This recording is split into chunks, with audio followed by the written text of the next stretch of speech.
Samsung Galaxy M20 നിങ്ങൾ വാങ്ങുവാൻ പാടില്ല. അതിനെ പറ്റിയാണ് ഇന്നത്തെ വീഡിയോയിൽ നമ്മൾ ചർച്ച ചെയ്യുന്നത്. ആ ഫോണിന്റെ ദോഷങ്ങൾ, അതായത് ഡിസഡ്വാൻറ്റേജ് എന്തൊക്കെയാണ്?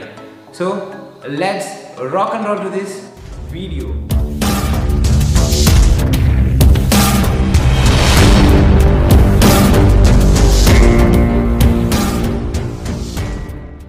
നമ്മുടെ ആദ്യത്തെ ഡിസഡ്വാൻറ്റേജ് എന്താണെന്ന് വെച്ചാൽ അതിന്റെ ഡിസൈൻ തന്നെയാണ് ഗൈസ്. പോളികാർബണേറ്റ് ബോഡിയാണ് സാംസങ് ഈ ഒരു ഫോൺ കൊടുത്തിരിക്കുന്നത്. അതുകൊണ്ട് തന്നെ ഒരു അത്ര അട്രാക്റ്റീവ് അല്ല ഫോൺ.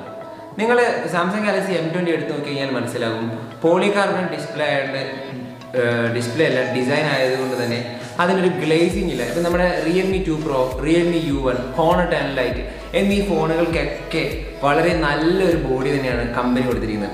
അതുകൊണ്ട് തന്നെ അത് അട്രാക്റ്റീവ് ആണ്, ഡ്യൂറബിളും ആണ്. ഒന്നെങ്കിൽ അവർക്കൊരു മെറ്റൽ ബോഡി കൊടുക്കായിരുന്നു, അല്ലെങ്കിൽ ഒരു ഗ്ലാസ് ടൈപ്പ് കൊടുക്കായിരുന്നു.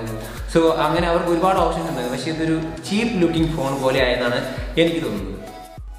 നമ്മളൊരു ഫോൺ വാങ്ങിക്കഴിഞ്ഞാൽ അതിൻ്റെ വീഡിയോ എടുക്കുമ്പോൾ, നമ്മൾ അത് വെച്ചൊരു വീഡിയോ എടുക്കുമ്പോൾ നല്ല സ്റ്റെബിലൈസ്ഡ് ആയിട്ടുള്ള ഒരു വീഡിയോ ആണ് നമ്മളെല്ലാവരും ആഗ്രഹിക്കാറുണ്ട്. എന്നാൽ സാംസങ് ഗാലക്സി M20യിൽ ഇലക്ട്രോണിക് ഇമേജ് സ്റ്റെബിലൈസേഷൻ ഇല്ല ഗൈസ്, EIS ഇല്ല. എന്ന് വെച്ചാൽ നിങ്ങൾ വീഡിയോ എടുക്കുമ്പോൾ ജസ്റ്റ് ഒന്ന് ഷെയ്ക്ക് ആയാൽ തന്നെ വളരെ ഷെയ്ക്ക് ആയി പോകും വീഡിയോ. അതുകൊണ്ട് ഒരു പ്രൊഫഷണൽ ആയിട്ടുള്ള ആൾക്കാർക്ക് മാത്രമേ ആ ഒരു വീഡിയോ കൃത്യമായിട്ട് എടുക്കാൻ സാധിക്കുള്ളൂ, അല്ലെങ്കിൽ നിങ്ങൾക്ക് ഒരു ഗിംബലോ വേറെ എന്തെങ്കിലും ആവശ്യം വരും. സോ സാംസങ് ചെയ്തിരിക്കുന്നത് വളരെ വലിയൊരു മണ്ടത്തരം തന്നെയാണ്. 2019 എല്ലാ കൺസ്യൂമേഴ്സും ആഗ്രഹിക്കുന്ന ഒരു ഫീച്ചറാണ് 4K എന്നത്. അതായത് ഇപ്പോൾ നിലവിൽ 15,000 രൂപയ്ക്ക് താഴെയുള്ള ഒരുപാട് മാനുഫാക്ചേഴ്സ് 4K വീഡിയോ റെക്കോർഡിംഗ് അവരുടെ ഫോണിൽ കൊടുക്കുന്നുണ്ട്. എന്നാൽ സാംസങ് ഗാലക്സി M20യിൽ 4K വീഡിയോ റെക്കോർഡിംഗ് ഇല്ല, 1080 വീഡിയോ റെക്കോർഡിംഗ് ആണ് മാക്സിമം. സോ അത് വളരെ വലിയൊരു ഡിസഡ്വാൻറ്റേജ് ആണ്. നിങ്ങൾ ഫോൺ മേടിക്കുമ്പോൾ ആ കാര്യം കൃത്യമായിട്ട് ശ്രദ്ധിക്കുക. ഞാൻ അടുത്തായിട്ട് പറയാൻ പോകുന്ന ഒരു ഡിസഡ്വാൻറ്റേജ് വലിയ ഡീൽ ബ്രേക്കർ ഒന്നുമല്ല, എന്നാലും ഒരുപാട് ആൾക്കാർക്ക് അതൊരു പ്രശ്നമായേക്കാം. ഈ ഒരു ഫോണിൽ LED നോട്ടിഫിക്കേഷൻ, LED ബൾബ് ഇല്ല ഗൈസ്. അതായത് നമ്മുടെ മുൻപുള്ള J2, J സീരീസ് ഒക്കെ സാംസങ്ങിന്റെ ഈ ഒരു പ്രൈസ് റേഞ്ച് വരുന്ന എല്ലാ സീരീസിനും LED നോട്ടിഫിക്കേഷൻ ലൈറ്റ് ഉണ്ടായിരുന്നു. സോ ഈ ഫോണിൽ അതില്ല. അത് വലിയൊരു ഡീൽ ബ്രേക്കർ അല്ല, എങ്കിലും അതൊരു ഡിസഡ്വാൻറ്റേജ് ആണ്. നമ്മൾ ഈ 2019 ഏറ്റവും കൂടുതലായിട്ട് ഫോണുകളിൽ ഉപയോഗിക്കുന്നത് നമ്മുടെ മൊബൈൽ ഗെയിമുകളാണ്, അതായത് ഹൈ എൻഡ് മൊബൈൽ ഗെയിമുകൾ. ആ ഗെയിമുകളൊക്കെ കളിക്കുമ്പോൾ നമ്മുടെ ഫോൺ വളരെ ഹീറ്റ് ആയി കഴിഞ്ഞാൽ നമുക്ക് എന്ത് ചെയ്യും? അതാണ് ഗൈസ് അടുത്ത പോയിന്റ്. നമ്മുടെ സാംസങ് ഗാലക്സി M20 ഹീറ്റിംഗിന്റെ ഒരു രാജാവാണ് ഗൈസ്. ഹീറ്റിംഗിൽ ഭയങ്കര വീക്കാണ് നമ്മുടെ ഈ ഫോൺ. അതായത് 41 മുതൽ 47 ഡിഗ്രി സെൽഷ്യസ് വരെ ഈ ഒരു ഫോൺ ഹീറ്റ് ആകും, അതായത് വളരെ ചൂടാകും. നമ്മളിപ്പം PUBG പോലുള്ള ഹൈ എൻഡ് ഗ്രാഫിക്സ് ഉള്ള ഗെയിമുകൾ കളിച്ചാൽ ഒരു 20 അല്ലെങ്കിൽ 25 അല്ലെങ്കിൽ 30 മിനിറ്റ് കളിക്കുമ്പോൾ തന്നെ നമ്മുടെ ഫോൺ ഭയങ്കര ഹീറ്റ് ആവുന്നു. അത് വളരെ വലിയൊരു ഇഷ്യൂ ആണ്. ഓവർ ഹീറ്റിംഗ് ഇതിന്റെ ഒരു പ്രധാനപ്പെട്ട ഡിസഡ്വാൻറ്റേജ് ആണ്. സോ അത് നിങ്ങൾക്ക് ഓർക്കുക. നിങ്ങൾ ഗെയിമിങ്ങിനെ ഇഷ്ടപ്പെടുന്ന ഒരു വ്യക്തിയാണെങ്കിൽ, ഗെയിമിങ്ങിന് വേണ്ടിയാണ് ഈ ഫോൺ വാങ്ങുന്നതെങ്കിൽ അതൊരു വലിയ മണ്ടത്തരമായി മാറും. വൈബ്രേഷൻ മോട്ടർ നമ്മുടെ സാംസങ് ഗാലക്സിയുടെ ഫിംഗർ പ്രിന്റ് സെൻസറിൽ ഡിസേബിൾഡ് ആണ് ഗൈസ്. നിങ്ങൾ ശ്രദ്ധിച്ചിട്ടുണ്ടോ? അതായത് നമ്മുടെ സാംസങ് ഗാലക്സി M20യിൽ നമ്മൾ ഫിംഗർ പ്രിന്റ് ഉപയോഗിക്കുമ്പോൾ അതിന്റെ വൈബ്രേഷൻ മോഡ് ഡിസേബിൾ ആയിട്ടാണുള്ളത്. അതായത് നമുക്ക് അറിയാൻ സാധിക്കില്ല നമ്മൾ ഫിംഗർ പ്രിന്റ് ഞെക്കുമ്പോൾ അത് ഓപ്പൺ ആയോ ഇല്ലയോ. നമ്മുടെ ഇപ്പോൾ വരുന്ന എല്ലാ മാനുഫാക്ചേഴ്സും വൈബ്രേഷൻ മോട്ടർ നമ്മുടെ ഫിംഗർ പ്രിന്റിൽ ഇനേബിൾ ആക്കി വെക്കും. അത് കൂടുതൽ കൺസ്യൂമർ ഇന്ററാക്ഷന് ഉപകാരപ്പെടും. നമുക്ക് അറിയാൻ സാധിക്കും നമ്മൾ ഫിംഗർ പ്രിന്റ് ഞെക്കി കഴിഞ്ഞാൽ ആ ഫോൺ ഓപ്പൺ ആയോ ഇല്ലയോ എന്ന്. അപ്പോൾ അത് വളരെ വലിയൊരു ഡിസഡ്വാൻറ്റേജ് ആണ് എനിക്ക് തോന്നിയത്.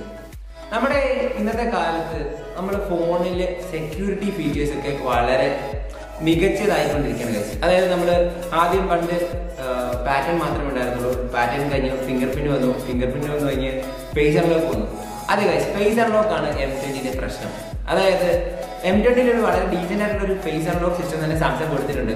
പക്ഷേ നമ്മൾ ഒരു ഫോട്ടോ എടുത്ത് നമ്മുടെ M20 ഫോണിനെ ഒന്ന് കാണിക്കുകയാണെങ്കിൽ ആ ഫോൺ അങ്ങ് അൺലോക്ക് ആയി വരും. അതാണ് പ്രശ്നം. സോ സാംസങ്ങിന് ഇതൊരു സോഫ്റ്റ്വെയർ അപ്ഡേറ്റ് കൊടുത്തുകൊണ്ട് ഫിക്സ് ചെയ്യാവുന്നതേ ഉള്ളൂ. എന്നാലും അതൊരു ഡ്രോബാക്ക് ആണ്. അത് ഇന്റർനെറ്റിൽ ഒരുപാട് വൈറലായിട്ടുള്ള ഒരു ഡ്രോബാക്ക് ആണ്. ഒരുപാട് യൂസേഴ്സ് ചൂണ്ടിക്കാണിച്ച ഒരു പ്രശ്നമാണ് ഓട്ടോ ബ്രൈറ്റ്നസ് പ്രശ്നം. ഇതിനൊരു ഓട്ടോ ബ്രൈറ്റ്നസ് സെൻസർ കൊടുത്തിട്ടുണ്ടെങ്കിലും പല സമയങ്ങളിലും അത് കൃത്യമായിട്ട് വർക്ക് ആകുന്നില്ലെന്നാണ് എല്ലാ യൂസേഴ്സും കംപ്ലൈന്റ് ചെയ്യുന്നത്. സോ അത് ഒരു പ്രശ്നമാണ്. പക്ഷേ അതും ഒരു സോഫ്റ്റ്വെയർ അപ്ഡേറ്റിലൂടെ സാംസങ്ങിന് പരിഹരിക്കാവുന്നതേ ഉള്ളൂ. സോ നമുക്ക് കാത്തിരുന്ന് കാണാം സാംസങ് അത് പരിഹരിക്കുമോ ഇല്ലയോ എന്ന്. എന്നാലും നിങ്ങൾ അത് കൺസിഡർ ചെയ്യുക, അതിനനുസരിച്ചുള്ള തീരുമാനങ്ങൾ എടുക്കുക. ഞാൻ ഈ വീഡിയോയിൽ പറഞ്ഞ ഡിസഡ്വാൻറ്റേജസ് ഒക്കെ നിങ്ങൾ കൺസിഡർ ചെയ്യുക ഫോൺ വാങ്ങുമ്പോൾ. എന്ന് വെച്ച് ഈ ഫോൺ ഒരിക്കലും വാങ്ങരുതെന്നല്ല, ഞാൻ ജസ്റ്റ് പോയിന്റ് ഔട്ട് ചെയ്തതേ ഉള്ളൂ. എല്ലാ ഫോണിനും അതിൻ്റെതായ ഗുണങ്ങളും ദോഷങ്ങളും ഉണ്ടാകും. അപ്പോൾ അത് നിങ്ങൾ കൃത്യമായിട്ട് മനസ്സിലാക്കുക. നിങ്ങൾ ഒരിക്കൽ പൈസ മുടക്കി ആ ഒരു ഫോൺ വാങ്ങിക്കഴിഞ്ഞാൽ, ഏതെങ്കിലും ഒരു ഫോൺ വാങ്ങിക്കഴിഞ്ഞാൽ അത് തന്നെ നിങ്ങൾക്ക് തിരിച്ചു കൊടുക്കാനാവില്ല. അത് നിങ്ങളുടെ സ്വന്തമായി കഴിഞ്ഞു. അപ്പോൾ നിങ്ങൾ അത് ഏത് ഫോണാണ് നിങ്ങളുടെ കൊടുക്കുന്ന പൈസയ്ക്ക് നല്ലതെന്ന് നിങ്ങൾ മനസ്സിലാക്കുക. 15,000 രൂപയ്ക്ക് കീഴിൽ വരുന്ന മികച്ച ഫോണുകളുടെ ഒരു ലിസ്റ്റ് ഞാൻ തയ്യാറാക്കിയിട്ടുണ്ട്.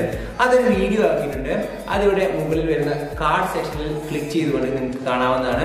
ആ ഒരു ഫോൺ ലിസ്റ്റിൽ ഞാൻ സാംസങ് ഗാലക്സി M20 ഇൻക്ലൂഡ് ചെയ്തിട്ടില്ല. അതിന്റെ കാരണം ഈ പറഞ്ഞ ഡിസഡ്വാൻറ്റേജ് തന്നെയാണ്. അപ്പോൾ ഇന്നത്തേക്ക് അവസാനിപ്പിക്കുകയാണ്. This is me Doni Jojo signing out with camera മച്ചാൻ ജെറിൻ. ഇനി നല്ലൊരു ട്രാവലോ ടെക് വീഡിയോയിലോ കാണാം. നിങ്ങൾ ഞങ്ങളുടെ ചാനൽ സബ്സ്ക്രൈബ് ചെയ്തിട്ടില്ലെങ്കിൽ തീർച്ചയായും താഴെ കാണുന്ന സബ്സ്ക്രൈബ് ബട്ടൺ എനേബിൾ ചെയ്ത് സബ്സ്ക്രൈബ് ചെയ്യൂ. നിങ്ങൾക്ക് ഞങ്ങൾ വീഡിയോ ചെയ്യുമ്പോൾ അത് കൃത്യമായ നോട്ടിഫിക്കേഷൻ ലഭിക്കുവാനായി നിങ്ങൾ താഴെ കാണുന്ന ബെൽ ഐക്കൺ എനേബിൾ ചെയ്യൂ. ഞങ്ങളുടെ പഴയ വീഡിയോസ് നിങ്ങൾ കണ്ടിട്ടില്ലെങ്കിൽ